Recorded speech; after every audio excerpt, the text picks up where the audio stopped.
Doon po sa amin, sa barangay Pinaglabanan, may 2 angkan, ang dati magkaibigan. Ang mga Montano, hilig ay magpadisko. At ang mga Kapule, aliwan ay karaoke. 2 pamilya, tila ba'y pinag-isa, sama-sama, salo-salo, sa hirap man o ginawa.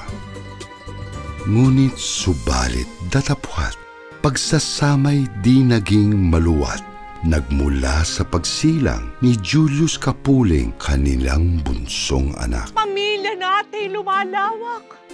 Paano bubuhayin ang ating mag-anak? Huwag mahamba, giliw ko. Ako ay may naisip na bagong negosyo. At bagong negosyo kanilang ay itinayo. Isang karinderiya na ang ngalay, Cooking Mo. Instant hit kanilang bagnet. Bentang-benta kanilang empanada. Lahat ng putahe pinagpistahan. Mga taga-Pinaglabanay, walang mapaglagyan. At heto na ang ugat ng hidwaang walang puknat sa pagsilang ni Romina Montano, anak nilang bunso.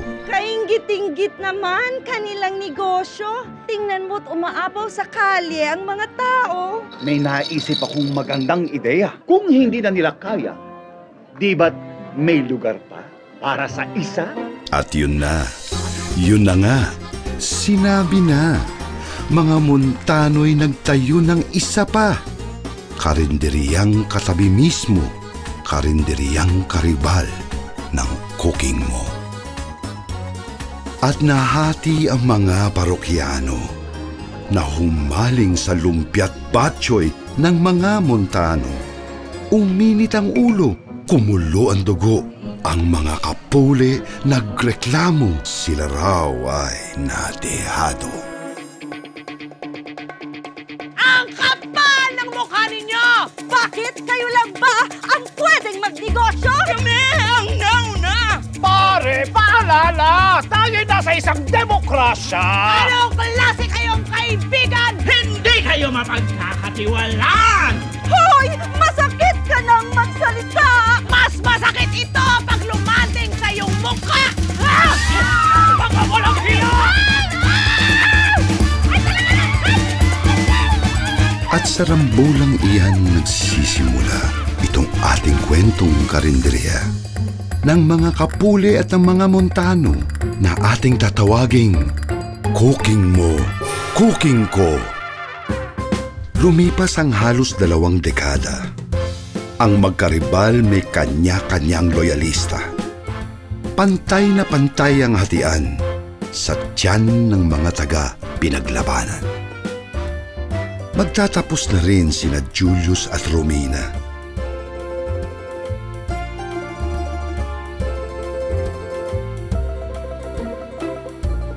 Dedmahan pa rin ang 2 pamilya.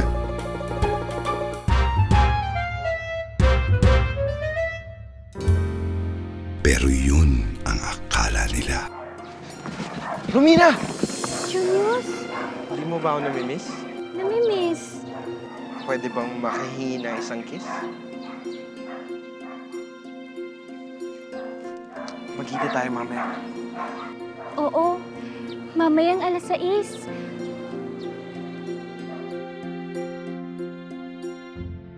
Dumating ang isang araw, si Mami Montano ay may natanaw.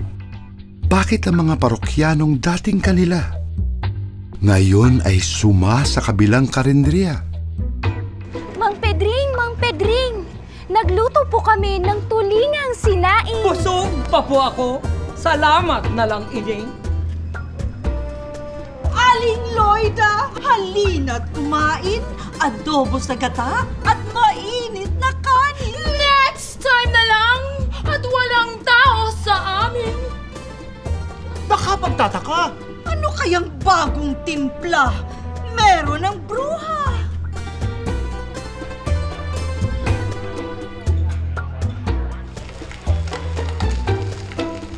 Oh, Romina, Romina. ayaw ko man, ay dapat nang lumisan. Oh, Julius, bakit ka humahangos? Anong mayroon? Saan? Kailangan abutan bukas pa ang malayong tindahan. Hindi ba makakapaghintay hanggang kinabukasan? Sa aking mga magulang ay walang kapatawaran kapag napagsarahan ang tindahan. Lutuin nila'y kulang kapag Magic Sarap ay napag-ubusan. Magic Sarap? Ako yayao na, aking mahal. Mag-iingat sa mga adik, Kataskal. Magic Sarap? Ang mga Montano ay nakipagsapalaran. Kinabukasan, dali-daling sinubukan. Sinangag, itlog at sisigman. Binudburan at binudburan. Dumating ang isang araw. Si Mami Kapuli ay may natanaw. Bakit mga parokyanong nadagit na? Nagbabalik loob sa kalabang karinderya.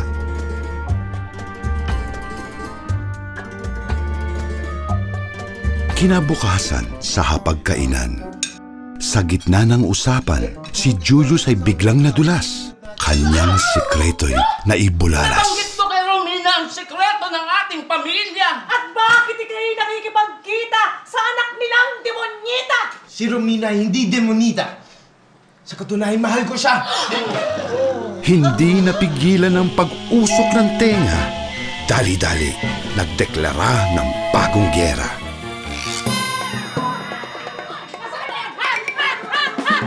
Yang anak ninyo ay isang espiya! Tama na! Anong tama na? Yang pamilya niyan ay likas! Nagaya-gaya! Hoy! Tumigil ka! Hindi ka monopoliya ang tamang timpla! Ang anak mo, lagyan mo ng kadena, lapit ang lapit sa aking prinsesa! Talagang hindi papayag na lahi mabahiran ng dugong traidor at kawatan! Talagang gusto mong masaktan!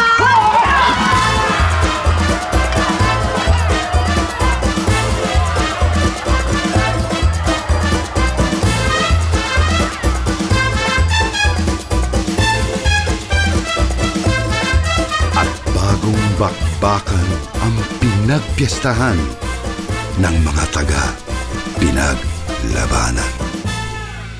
Mga dating parokyano ay natuto sa kani-kanilang bahay ay magluto. Sa sarap ng bagong timpla, lutong espesyal ay kayang-kaya.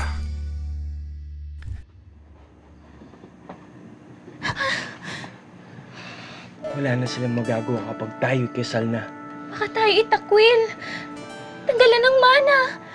Romina, Romina. Tayo'y magtanan na. Julius. Oh, Julius.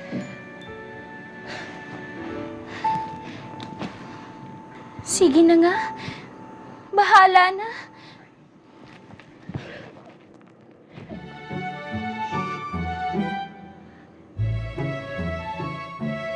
Sa kapahangasan ng dalawang kabataan,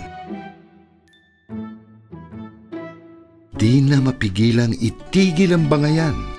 Sa ayaw at gusto, dalawang pamilya, sa pilitang muling pinag-isa. At nang isilang ang bagong supling, bagong ideya ang dumating. Nagpalitan ng mga sikreto at lutuin. Bagong mga putahe kanilang naatim.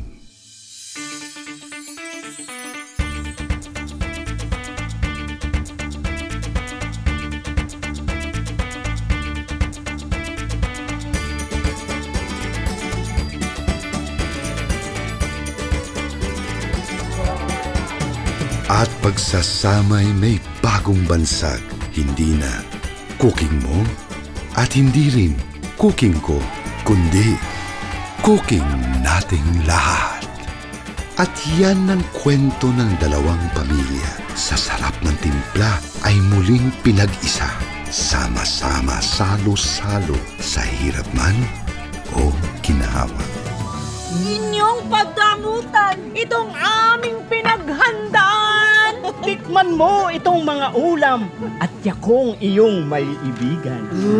Ako'y mayroon lamang isang munting hiling kung sana'y inyong mamarapati.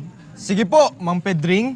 Pwede ba? Magsalita na tayo ng normal. Pagod na mi!